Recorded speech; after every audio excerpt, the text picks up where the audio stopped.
Hello everyone, good morning, good afternoon and good evening. My name is Vishwadeep और आपका स्वागत करता हूं पीडब्ल्यू गेट वाला चैनल पे। ये सेशन खास होने वाला है उन बच्चों के लिए जिन्होंने या तो सिलेबस अभी कवर कर लिया है या कुछ ही दिनों में कवर करने वाले हैं। इस वीडियो को आखिरी तक देखिएगा क्योंकि आपको इस वीडियो में एक एक ऐसे पॉइंट मिलने वाले हैं, छोटे से छोटे, जो आपकी प्रिपरेशन को ऐसे लेवल पर ले जा सकते हैं जिससे आप कहेंगे कि हां, अब मेरी प्रिपरेशन जो है वो तगड़ी हो गई है और वो आपके टेस्ट के स्कोर में भी दिखने लगेगा।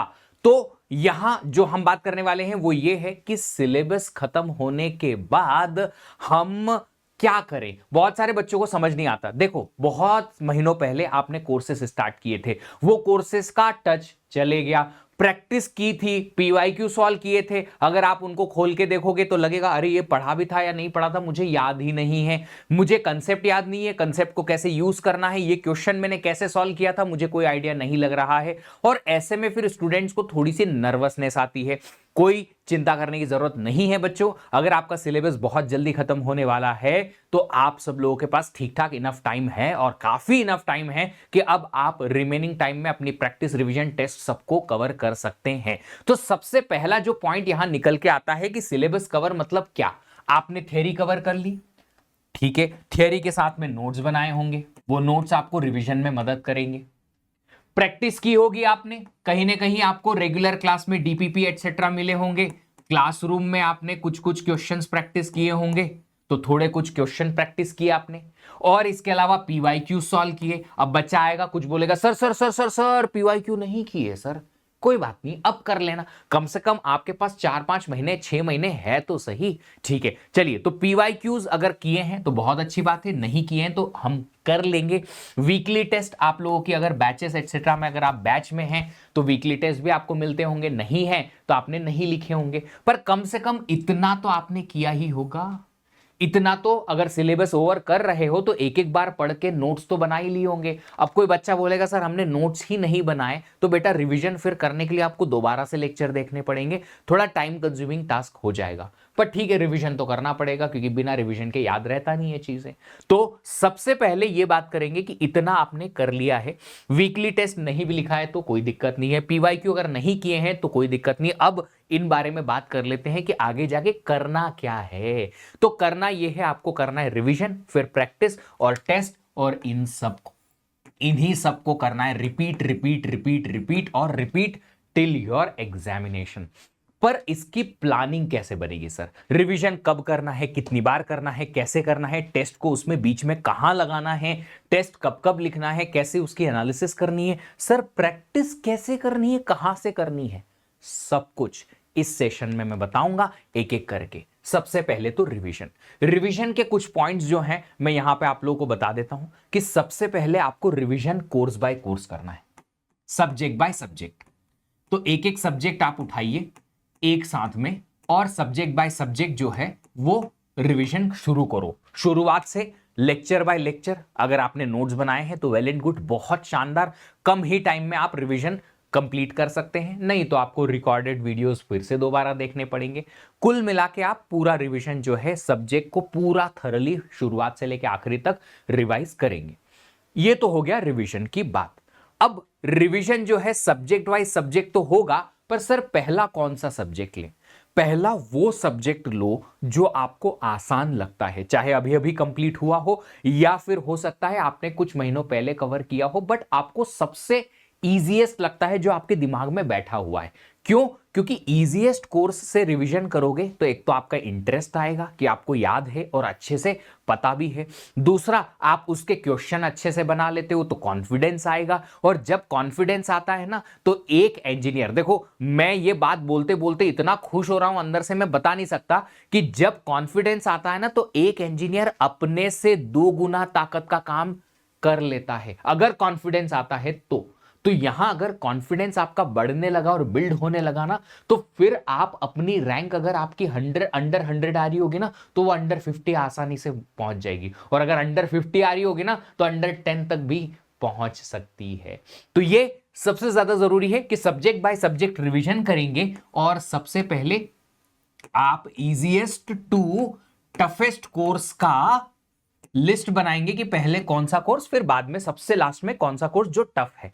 ठीक है, इससे दो फायदे हैं। टफ कोर्स सबसे लास्ट में रिवाइज करोगे तो एग्जाम के नजदीक में वो रिवाइज होगा, और एक और चीज है, एग्जाम के नजदीक में रिवाइज तो होगा और याद भी रह जाएगा। इजीएस्ट कोर्स अगर एग्जाम के 1 महीने पहले 2 महीने पहले भी रिवाइज हो गया तो भी वो याद रह जाएगा, क्योंकि आपको वो अच्छे से याद है, आपको वो अच्छे से पता है, क्योंकि वो आपके लिए इजी है। राइट? तो लॉजिक है इसके पीछे, ऐसा कोई मैंने अपनी मर्जी से नहीं बोल दिया है। अब आप पूछोगे सर इजीएस्ट कोर्स कौन सा? यार मुझे थोड़ी पता है कि इजीएस्ट कोर्स कौन सा है। मुझे इजी कुछ लग सकता है, आपको कुछ और लग सकता है। यार कोई पर्टिकुलर बैट्समैन जो है शॉर्ट बॉल पे सिक्सर मार सकता है बहुत आसानी से, और कोई शॉर्ट बॉल को अच्छे से खेल भी नहीं पाता है। तो ये तो बैट्समैन पे डिपेंड करता है ना, बैटर पे डिपेंड करता है कि वो कैसी टाइप की बॉल पे शॉट मार सकता है, कौन सी चीज उसको ईजी लगती है। तो ये तुम पे डिपेंड करेगा, ये सब्जेक्टिव चीज है। तो सब्जेक्टिव चीज है तो आप डिसाइड करो, है ना। अब अगर आपको ऐसा लगता है कि दिन भर एक ही सब्जेक्ट में घुसे रहेंगे तो थोड़ा बोरियत हो जाएगी, तो आप 2 सब्जेक्ट ले लो दिन में। आधा हाफ डे पहले सब्जेक्ट का रिवीजन करो, हाफ डे दूसरे सब्जेक्ट का रिवीजन करो। ऐसे भी कर सकते हो, पर आपको करना ऐसा ही है कि पूरा सब्जेक्ट खत्म करना है एक बारी में और दूसरा सब्जेक्ट उठाना है। ज्यादा से ज्यादा 2 सब्जेक्ट आप साइमल्टेनियस तो नहीं, कॉन्करेंटली ले सकते हो। ठीक है, इजीएस्ट टू टफेस्ट में आप रिवीजन करेंगे, पर ये जो पहला रिवीजन है आपका है, फर्स्ट रिवीजन जो आपका है वो यहां से, अगर लेट्स से मैं अज्यूम करूं सितंबर से आप स्टार्ट करते हो, तो सितंबर, अक्टूबर और मिड नवंबर 2.5 महीने तक आप ये फर्स्ट रिवीजन जो है कंप्लीट कर सकते हो, क्योंकि टाइम है आपके पास। 2.5 मंथ अच्छा पीरियड रहेगा, आराम से आप 2.5 मंथ में रिवीजन कर सकते हो। तो 2.5 महीने तक आप पूरा रिवीजन करो। अब इसके हिसाब से किस सब्जेक्ट को कितना दिन लगता है ये आप डिसाइड कर लो। अरे यार सब्जेक्ट छोटे बड़े होते हैं ना, कुछ छोटा होता है कोई बड़ा होता है, कुछ आपको अच्छे से याद है तो जल्दी रिवीजन हो जाएगा, कुछ थोड़ा सा ज्यादा टाइम लेगा। तो अब जिन बच्चों ने पीवाईक्यू नहीं किए हैं वो पीवाईक्यू यहां जैसे ही टॉपिक हो जाते हैं, टॉपिक के बाद पीवाईक्यू सॉल्व कर लो। पीवाईक्यू आफ्टर ईच चैप्टर, जैसे ही चैप्टर फिनिश होता है उस चैप्टर के पीवाईक्यू यहां निपटा दो। अगर कोई डीपीपी और कुछ बच रहा है तो वो भी निपटा दो हर एक चैप्टर के खत्म होने के बाद। ठीक है, ऐसा आपका रिवीजन प्लान होगा। ये है पहला रिवीजन। फिर आपका आएगा सेकंड रिवीजन। सेकंड रिवीजन को आपको इस एक रिवीजन साइकिल के खत्म होने के बाद 1 महीना लगना चाहिए, 1 से 1.5 महीना मैं मान लेता हूं। ठीक है, तो सितंबर, अक्टूबर और नवंबर, सितंबर पूरा, अक्टूबर पूरा, हाफ नवंबर आपने लिया, और उसके बाद में नवंबर आधा और दिसंबर एंड तक सेकेंड रिवीजन हो गया। और थर्ड रिवीजन जो आपका होगा वो होगा आपका जनवरी मंथ में। जनवरी मंथ में 15 दिन में, ज्यादा से ज्यादा 15 दिन में आप क्या कर सकते हो, तीसरा रिवीजन कर सकते हो। क्योंकि अगर आपने शिद्दत से 2 रिवीजन अच्छे से किए हैं तो थर्ड रिवीजन तक आपको मोटा मोटी तौर पे लगभग सब कुछ याद रहने लगेगा। फिर ये एक सिर्फ और सिर्फ ब्रशअप करने वाली बात आएगी कि बार बार रिवाइज करते रहो ताकि कंसेप्ट हम भूलें ना, दैट्स इट। अपने आप को याद दिलाने के लिए और उसको याद रखने के लिए ज्यादा टाइम स्पेंड करने की जरूरत नहीं पड़ेगी। कंसेप्ट यहां बार से दोबारा से क्लियर हो जाएंगे कि क्या पढ़ा था आपने, यहां वो काफी हद तक याद रहने लगेंगे, और यहां तक आते आते वो लगभग सारे ही याद रहने लगेंगे। और यहां पे आप क्या कर सकते हो ना, हर 10 दिन का एक दिन का एक कोर्स, और ऐसे रिवीजन आप क्विकली 2 से 3 रिवीजन और एक्स्ट्रा कर सकते हो लास्ट जनवरी मंथ में। अब यहां बात आती है सर टेस्ट सीरीज को कहां ब्लेंड करेंगे। आप तो ये पूरा यहां पे रिवीजन ही बता रहे हो, तो बेटा ये रिवीजन के साथ में प्रैक्टिस और टेस्ट साथ साथ चलेंगे, पैरेलल ऐसे समानांतर रेखाओं की तरह। यस, जैसे ही कोर्स खत्म करते हो, जैसे ही एक कोर्स खत्म करते हो, फर्स्ट रिवीजन जो आपका चलेगा, इस फर्स्ट रिवीजन में आपको क्या करना है, फर्स्ट रिवीजन में हर एक सब्जेक्ट का आफ्टर ईच सब्जेक्ट, जैसे ही सब्जेक्ट का रिवीजन खत्म हुआ, आपने क्या करना है, आपने इसके टॉपिक वाइज और सब्जेक्ट वाइज टेस्ट लिख देना है।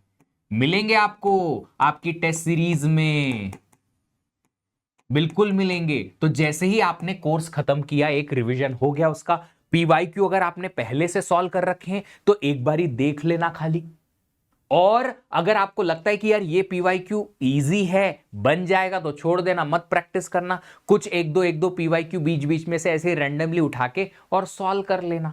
ठीक है, तो पीवाईक्यू देख लेना खाली रिवीजन में, अगर ऑलरेडी सॉल्व कर चुके हो तो, नहीं किए हैं तो करना ही पड़ेंगे।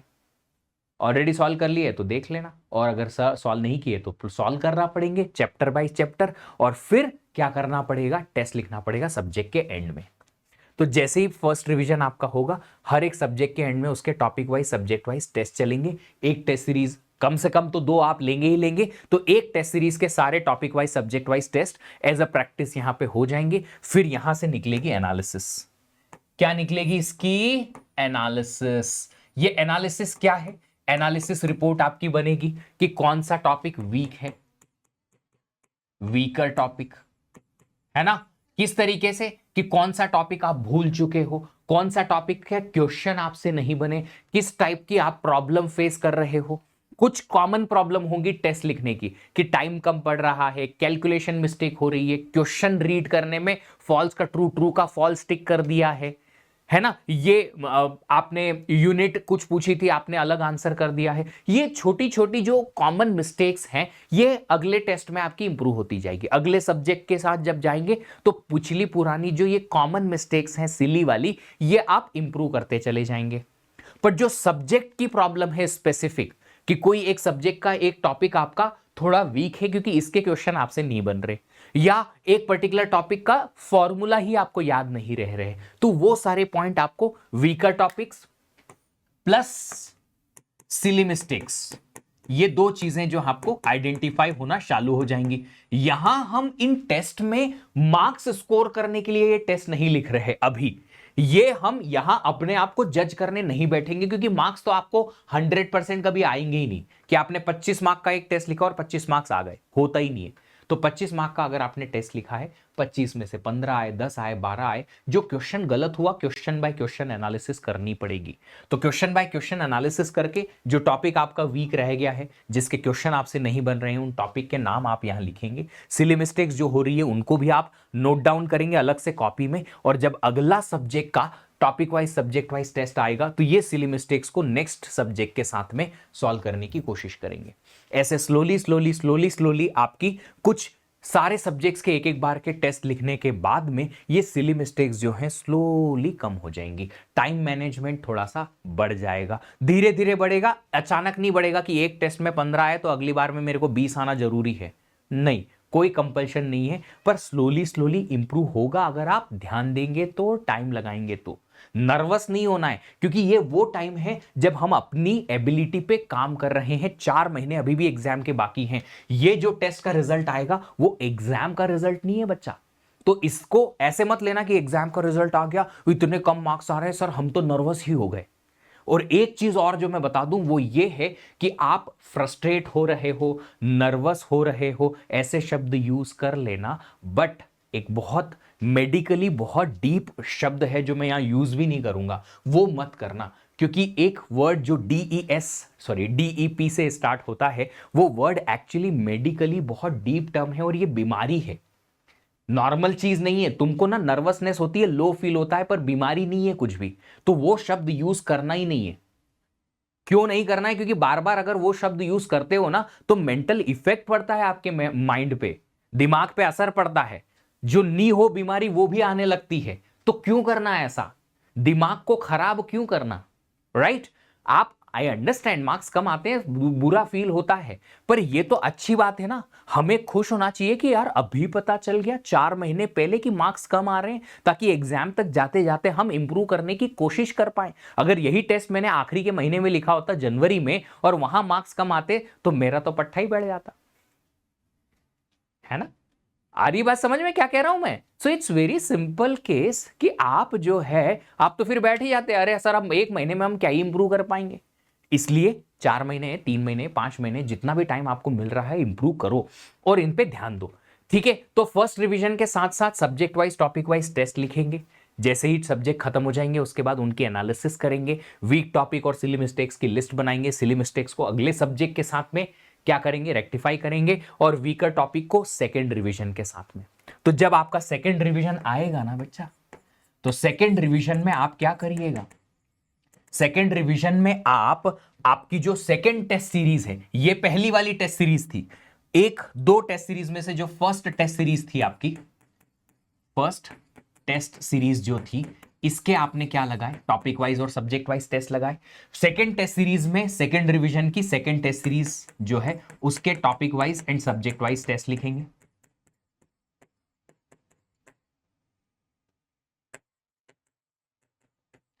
प्लस आप वीकली फुल लेंथ लिखना चालू कर देंगे, वीकली फुल लेंथ लिखना चालू कर देंगे।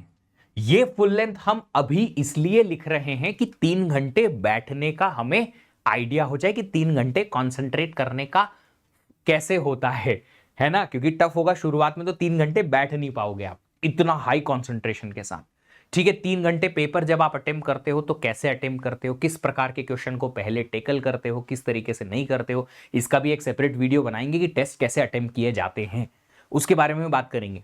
ठीक है, तो वीकली फुल लेंथ टेस्ट यहां अटेम्प्ट करोगे, topic wise subject wise test attempt करोगे, और ये सेकेंड टेस्ट सीरीज का होगा आपका, जो दूसरी टेस्ट सीरीज आपने ले रखी है उसका। और साथ ही साथ आप क्या करिएगा, ये जो वीक टेस्ट या टॉपिक थे, इन वीक टॉपिक को यहां पे आप रिवीजन में थोड़ा सा ज्यादा टाइम दे देना। जिसमें आपको लगता है कि क्वेश्चन सॉल्व करने में मुश्किल है, उनकी प्रैक्टिस ज्यादा कर लेना।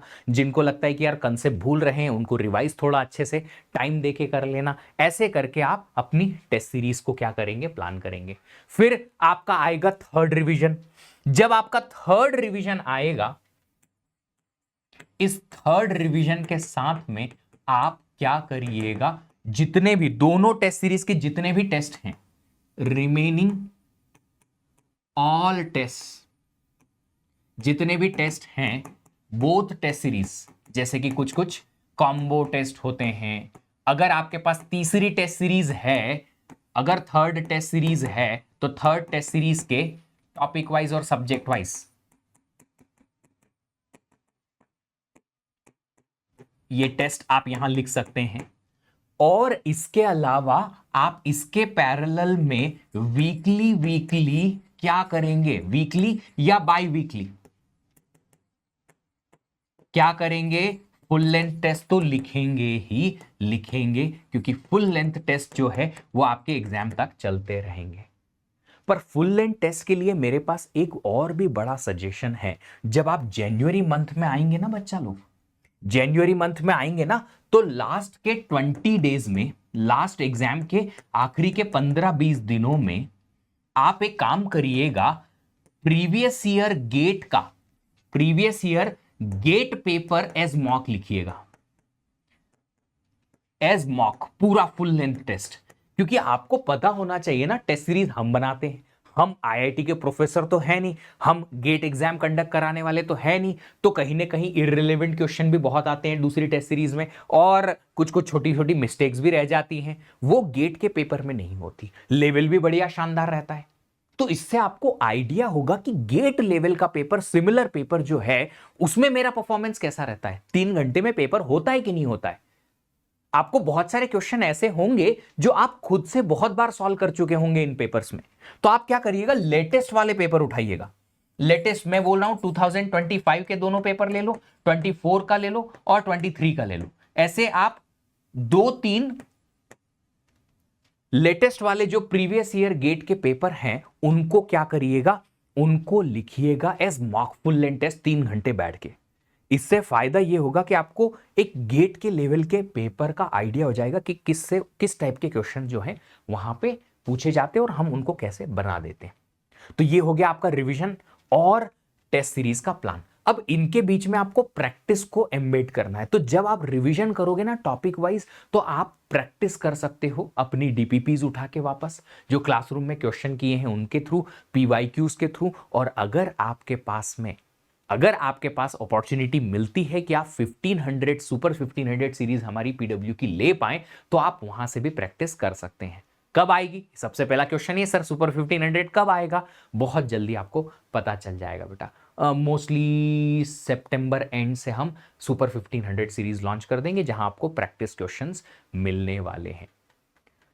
ठीक है, अब रिवीजन होता है सर बोरिंग। बोरिंग तो है यार, पढ़ाई कौन सी इंटरेस्टिंग होती है। रिवीजन बोरिंग तो होता ही है, पढ़ाई भी बोरिंग होती है, पर पढ़ाई से ज्यादा बोरिंग होता है। क्लासरूम में आप चाहे रिवाइज लाइव क्लास करो या रिकॉर्डेड, पहली बार पढ़ते हो ना तो थोड़ा इंटरेस्ट बना रहता है, एंगेजमेंट बनी रहती है। पर यहां लाइव क्लासेस के बाद या रिकॉर्डेड क्लासेस के बाद अगर आप रिवीजन करने जाते हो ना, थोड़ा बोरिंग हो जाता है। तो इंटरेस्टिंग करने के लिए दो ही चीजें हैं। एक तो कि आप लोगों से कनेक्टेड रहो ताकि आप ग्रुप डिस्कशन कर पाओ क्वेश्चंस का, जैसे कि हमारा रैंकर्स क्लब जो है आने वाला है बहुत ही जल्दी, अगेन सितंबर मंथ में लॉन्च होने वाला है, जिसके बारे में हम अनाउंसमेंट बहुत जल्दी करेंगे। तो रैंकर्स क्लब ज्वाइन कर लो, जहां पे सिर्फ टॉपर बच्चे रहेंगे, एकदम चुन चुन के लेके आएंगे हम हमारी बैचेस के, और यहाँ वहां से जो भी बच्चे अच्छे मिल पाएंगे उनको क्वालिफिकेशन होगा, उसका टेस्ट होगा अलग से, और उसी के थ्रू एंट्री मिलेगी। तो रैंकर्स क्लब का जो है मेंबर आप बन जाओगे, तो ग्रुप डिस्कशन के थ्रू आप थोड़ा सा कनेक्टेड रहोगे कि हाँ इसको टॉपिक याद है, मुझे नहीं याद है, मैं अच्छे से रिवीजन कर लेता हूँ, ऐसा वहां से थोड़ा सा आपका क्या हो जाएगा, इंटरेस्ट बना रहेगा। और मल्टीपल सब्जेक्ट, मैंने कहा 2 सब्जेक्ट का रिवीजन एक साथ करने से आपको थोड़ी बोरियत कम हो जाएगी कि आधा दिन एक सब्जेक्ट आधा दिन दूसरा सब्जेक्ट को देंगे, तो रिवीजन जो है थोड़ा सा इंटरेस्टिंग बन सकता है। बट देखो पढ़ाई बोरिंग तो होती है, पर जो बच्चा इस बोरिंग प्रोसेस को जी गया ना, तो फिर उसकी जिंदगी इतनी गजब होने वाली है, क्योंकि गेट, आपको पता है कि गेट एग्जाम लिखने के बाद जो अपॉर्चुनिटीज आपको मिलने वाली हैं वो शानदार हैं, इसीलिए ही आपने गेट को चुना है। अब कितने रिवीजन करने, कम से कम मिनिमम 3 तो करना ही करना है, मैक्सिमम आप 5-6 कर सकते हैं। 5-6 रिवीजन अगर आपके सारे सब्जेक्ट से हो गए तो ये इनफ होंगे सारे सब्जेक्ट्स के। रिवीजन में ना एक पॉइंट और आता है कि आप किसी पेज को या चैप्टर को खोलो, देखो अरे ये तो आता है, आगे पढ़ गए, पर होता क्या है ना बच्चा कि उस पर्टिकुलर पेज पे आपने ऊपर ऊपर से स्कैन कर लिया, अरे ये टॉपिक तो आता है, पर यहां कहीं कोने में एक छोटा सा कंसेप्ट या तो लिखा होगा आपने, या फिर एक क्वेश्चन सॉल्व किया होगा, उस क्वेश्चन के सॉल्व करने की स्टेप में ऐसी कोई कंसेप्ट थी जो आपको याद नहीं थी, आपका दिमाग भूल गया, नोटिफिकेशन भी नहीं देके गया कि मैं ये भूल गया हूं मेरा दिमाग, और आपने उसको स्किप कर दिया। इसी कंसेप्ट से फिर एक क्वेश्चन आपकी टेस्ट में या गेट में आया और आप बोलोगे सर कंसेप्ट याद है, रिवीजन भी किया है, फिर भी टेस्ट में मार्क्स नहीं आ रहे हैं, इसकी वजह से। तो अगर इस पेज का आपको 90% टॉपिक याद भी है, 99% टॉपिक भी याद है, तो भी रिवीजन को स्लो ही करिएगा, आगे बस पन्ने मत पलटाते रहिएगा, ताकि आप हर एक वो कंसेप्ट जो अनछुआ रहेगा, वो जो आपके दिमाग में स्टोर्ड नहीं है अभी, वो भी रिवाइज हो जाए, रिकॉल हो जाए, और फिर टेस्ट में अगर या एग्जाम में अगर उस कंसेप्ट से क्वेश्चन आए तो वो आपसे बने। ऐसे हिडन कंसेप्ट की वजह से आप कहीं क्वेश्चन मिस आउट ना कर दें। तो स्लो जाइएगा, धीरे धीरे करके आपको वो सारे हिडन कंसेप्ट जो हैं आने लगेंगे बाहर। तो रिवीजन में बोरिंग प्रोसेस है रिवीजन, बट स्लो जाइएगा, इवन दो आपको पता है कि ये याद है, फिर भी आराम से सब कुछ पढ़ के जाइएगा, क्योंकि कहीं ना कहीं छुपा हो सकता है वो छोटा सा कंसेप्ट जो आपको 1 या 2 मार्क एक्स्ट्रा दिला देगा बाकियों के कंपैरिजन में। कितने फुल लेंथ टेस्ट लिखने हैं, आप कम से कम 15-20 फुल लेंथ टेस्ट लिख सकते हैं, बिल्कुल लिख सकते हैं, 15 to 20। बहुत ज्यादा मत लिखिएगा, क्योंकि जब बच्चा ज्यादा टेस्ट लिख देता है ना, तो उसको टेस्ट लिखने की इतनी आदत हो जाती है कि अगर टेस्ट से थोड़ा भी पेपर ऊपर नीचे हुआ, टफ आ गया, या उसका पैटर्न थोड़ा सा वेरी कर गया, जैसे कि एमएसक्यू ज्यादा आ गए या कम आए, एनएटी ज्यादा आ गए कम आ गए, ज्यादा हैवी क्वेश्चंस बन गए ज्यादा, तो उसमें फिर बच्चा ना बौखला जाता है, क्योंकि उसको क्या है, टेस्ट लिखते लिखते ऐसी आदत हो जाती है उसी प्रकार के क्वेश्चंस को सॉल्व करने की, उसी लेवल पे रहने की, कि फिर वो परेशान हो जाता है अगर एग्जाम में थोड़ा ऊपर नीचे आया तो। ज्यादा 25 लिख देना, पर फिर भी ओपन रहिएगा कि अगर मॉक टेस्ट जो आपने फुल लेंथ टेस्ट लिखे हैं उससे कहीं ना कहीं वेरिएशन आते हैं टेस्ट की एग्जाम में, फाइनल एग्जाम में, तो आप फिर अपने आप को परेशान ना करें। ठीक है, तो ये सारे पॉइंट्स यहां पे मैं कवर करना चाहता था कि अगले कुछ महीनों में आप क्या करेंगे, कैसे करेंगे। कुछ और पॉइंट्स हैं जो मैं यहां ऐड करूंगा, वो ये है कि आप क्या करिएगा, एक तो एरर लॉग बनाइए कि आप कौन कौन सी मिस्टेक करते हैं, उनको एक अलग से शीट में माइंड लिख लीजिए कि क्या क्या आपने एरर की है, छोटी बड़ी जो भी है, सिली मिस्टेक की है तो वो, टॉपिक वाइज कोई मिस्टेक की है तो वो। तो जैसा मैंने कहा था कि आप जब भी टेस्ट लिखेंगे हर एक टेस्ट की एनालिसिस करेंगे, चाहे कभी भी लिखें, चाहे आप 4 महीने होने के बाद भी टेस्ट लिखेंगे तो भी एनालिसिस करते जाएंगे, एरर लॉग बनाते जाएंगे, ताकि आपकी सारी गलतियां आप लिखेंगे ना तो आपको आइडिया लगेगा, नेक्स्ट टाइम वो गलती नहीं होगी आपसे। तो एक एरर लॉग बनाएंगे। दूसरा, एक एक्सीलेंट क्वेश्चन का अलग से डॉक्यूमेंट बनाएंगे। एक्सीलेंट क्वेश्चन का डॉक्यूमेंट, कि जहां आपको कोई बहुत शानदार डिफरेंट क्वेश्चन मिलता है कि यार ये तो पहले देखा ही नहीं, इसका कंसेप्ट थोड़ा अलग है, ये बहुत बेहतरीन क्वेश्चन था, ऐसे क्वेश्चन को आप इस डॉक्यूमेंट में ऐड कर दो। सब लोग मोबाइल फोन या लैपटॉप तो चलाते ही हो, क्योंकि ऑनलाइन क्लास का जमाना है, तो कहीं ना कहीं आपके लैपटॉप में या फोन में ऐसा एक डॉक्यूमेंट आप रेडी कर लो, और उस डॉक्यूमेंट में ये ऐसे क्वेश्चन के स्क्रीनशॉट, इमेजेस वगैरह ऐड करते जाओ।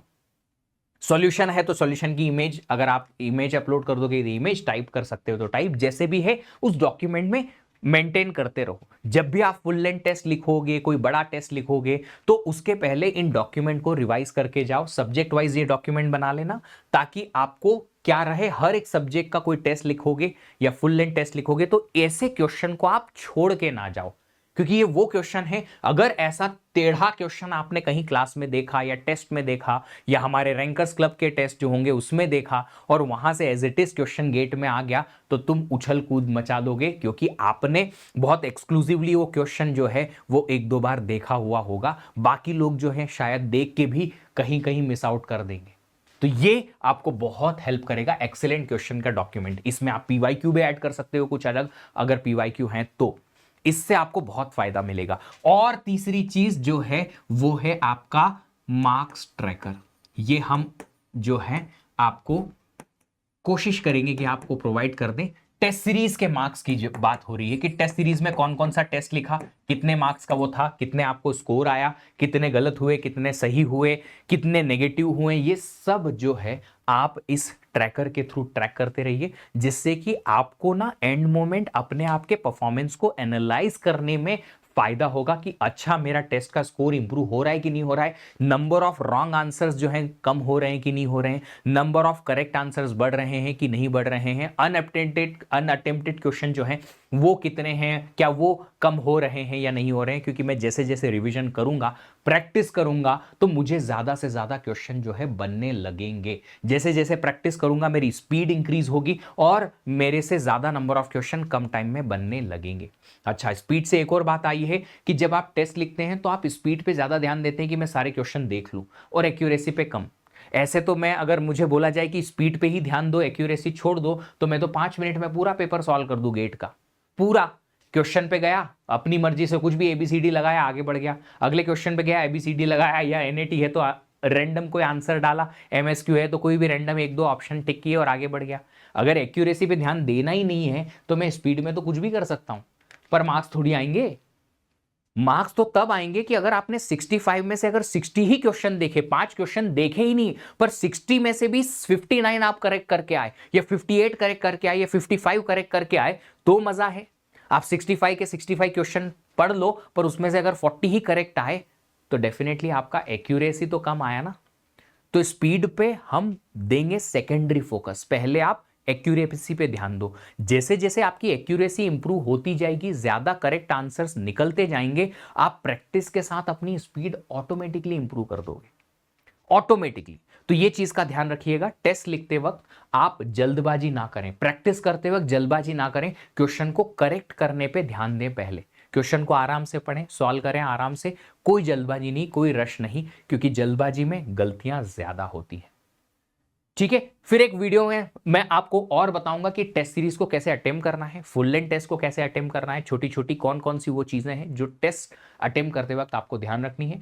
और ऐसे वीडियो के लिए आपको थोड़ा सा और इंतजार करना पड़ेगा, बहुत जल्दी मैं ले आऊंगा। पर अगर आपको आगे आने वाले कुछ महीनों में और भी ऐसे कुछ इशू आते हैं तो वो कमेंट बॉक्स में आप जरूर छोड़ के जाइएगा, ताकि हम उस पर वीडियो बनाएं और आपकी उस प्रॉब्लम को सॉल्व कर पाएं। क्योंकि आपका और हमारा मोटिव एक है, आपकी अच्छी रैंक लाना और आपका करियर बनाना। हम और आप लगातार मेहनत करते रहेंगे।